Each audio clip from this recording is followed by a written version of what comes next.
और अब कुछ खबरें शोबिस की रंगारंग दुनिया से। धोखाधड़ी के केस में बॉलीवुड अदाकारा ज़रीन खान की अबूरी जमानत मंजूर कर ली गई।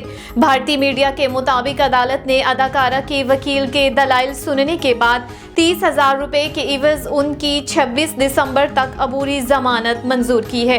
कोलकाता की अदालत ने अदाकारा को पुलिस की इत्तला दिए बगैर मुल्क से बाहर न जाने की भी हिदायत की है। ज़रीन खान मुंबई से अदालत पहुंची थी और अब अदालत ने उन्हें हर समात पर पेश होने का भी हुक्म दिया है। इससे कबल सितंबर में इसी केस में कोलकाता की अदालत ने अदाकारा की गिरफ्तारी के वारंट जारी किए थे।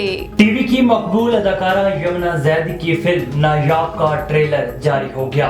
फिल्म में अदाकारा यमुना जैदी वीमेन कमेटी में जगह बनाने के लिए खानदानी और समाजी मसाइल के साथ साथ कई मुश्किलात से गुजरती हैं।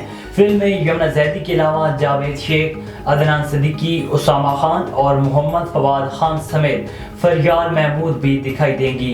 जावेद शेख बतौर नायाब के वालिद दिखाई देंगे, जबकि भाई का किरदार मोहम्मद फवाद खान ने अदा किया है। फिल्म में घरेलू झगड़े, क्रिकेट एकेडमी में खिलाड़ियों की सिलेक्शन में होने वाली सियासत जैसे मसाइल को भी दिखाया गया।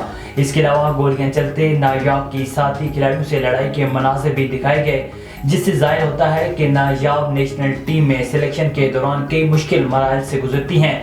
फिल्म की ज़्यादातर शूटिंग कराची में की गई है, ताहम इसके मुतअद्दिद मनाज़िर लाहौर समेत दीगर शहरों में भी फिल्माए गए हैं। फिल्म अगले साल 26 जनवरी को पाकिस्तान के तमाम सिनेमा घरों में रिलीज होगी। बॉलीवुड सुपरस्टार रणबीर कपूर की mega thriller action film animal ने बॉक्स ऑफिस पर अपना राज बरकरार रखते हुए 700 करोड़ से जायद का बिजनेस कर लिया। 1 दिसंबर को रिलीज होने वाली फिल्म एनिमल न सिर्फ भारत बल्कि पूरी दुनिया में बॉक्स ऑफिस पर हुक्मरानी कर रही है और अब इसने सनी देओल की गदर 2 को भी पीछे छोड़ दिया है। संदीप रेड्डी वांगा की हिदायतकारी में बनने वाली इस फिल्म में रणबीर के साथ अनिल कपूर, बॉबी देओल और रश्मिका मंदाना और दीगर अदाकारों को कास्ट किया गया है। मदाहों को फिल्म एनिमल का बेसब्री से इंतजार था, क्योंकि इस फिल्म के सनसनीखेज ट्रेलर ने रिलीज से पहले ही रणबीर कपूर के किरदार की दहशत फैला रखी थी।